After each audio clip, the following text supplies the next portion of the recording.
What's up YouTube? Welcome to the official beginner's guide to repo. During this video, we'll be covering everything you need to know to properly prepare you for your first day on the job. More specifically, we'll be covering the basics, loot and enemies, the service station, and game progression. I'll also be sprinkling in some tips and strategies along the way.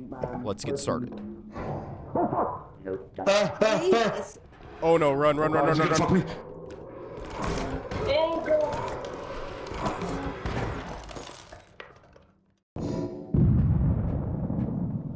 REPO is an online co-op horror game which can be played with up to 6 players. When you first join a lobby, you'll be thrown straight into level 1. You'll start inside the REPO van, where you'll find a small monitor that shows what level you're on, as well as a big monitor which will show messages from the taxman. Although I'm sure there's a lot to dive into as far as lore goes, all we currently know is that we work for the taxman who speaks in emojis. In the top left corner, you'll see your health and energy. Energy will only be consumed from sprinting and will automatically regenerate. Just outside of the REPO van, you'll find a cart and the first extraction site. The main objective is simple. Find loot, bring it to the extraction site, and leave. As you're looking for loot, you should bring the cart with you, as you can place items inside it, and you can see the total value of the items on the back of the cart. In the top right corner, you'll find your quota goal and the amount of extraction points on the map.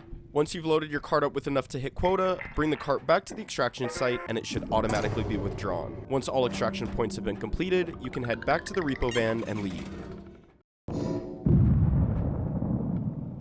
Loot can be found up high, down low, and sometimes even underneath beds, chairs, or other objects. Be sure to also check cabinets, lockers, safes, and other pieces of furniture, as loot can sometimes be hiding there as well. As you're grabbing loot, you'll want to be very careful because dropping or hitting loot against pretty much anything will decrease its value and sometimes even break it.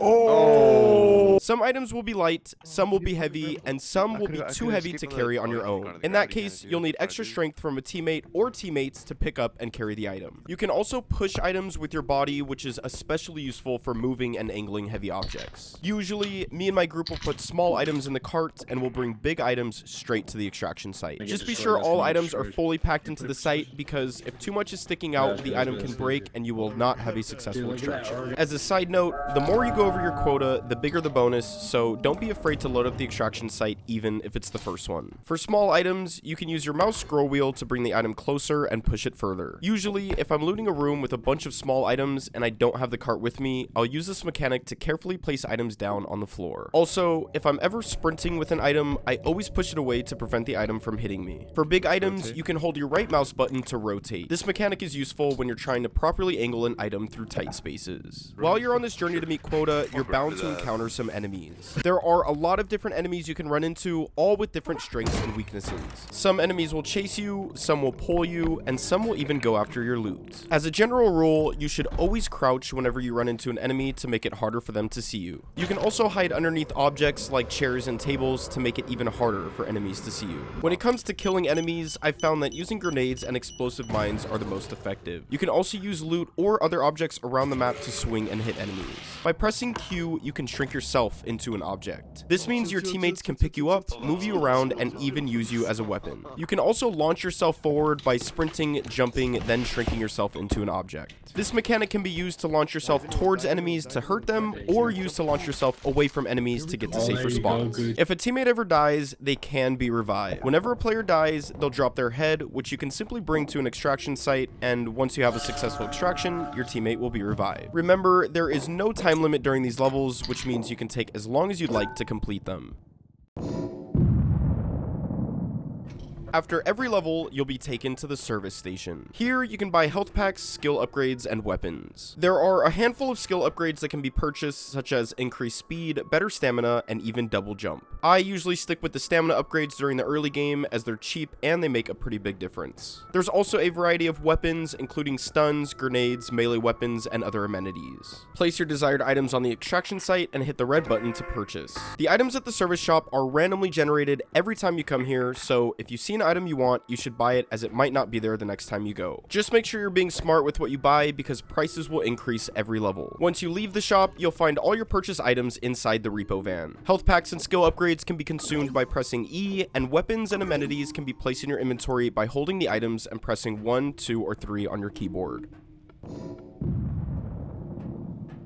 When you start getting to higher levels, you'll have bigger maps, higher quotas, and more extraction sites. Each extraction site will be located in a different area of the map and cannot be used more than once. For example, let's say there are 3 extraction sites. Once I successfully extract at the first extraction site, it will be destroyed and I must find another extraction point somewhere on the map. Once I find it, I can activate it, then I need to fill it to hit quota and repeat for the 3rd extraction site. Once I've completed all 3 extraction sites, I can then make my way back to the repo van and leave. By holding tab, you'll pull up your mini-map. The mini-map will show you what rooms you have and haven't explored, it'll show you items, and it will guide you to whatever extraction point you have activated. Be sure you're using this mini-map, especially after completing the last extraction point, as it will give you the fastest route back to the repo van. This pretty much covers everything you need to know to get started, so feel free to close YouTube, start repo, and pull $1 million haul. Just don't forget to like the video before you go. I've been having a ton of fun streaming this game the last few days, so if you'd like to see more gameplay of this, be sure to follow me on Twitch, where I stream every Monday and sometimes more throughout the week. First link in the description. Dude, imagine, wait, can we all pick up this door? What if we, like, threw this, what if we threw this? Like, let's see if we could pick it up, and then toss it behind me, ready? Toss it over my head. Wait, 1, 2, 3. Oh, shit. That's She just knocked you out. That shit was like Dumb and Dumber type shit. Like.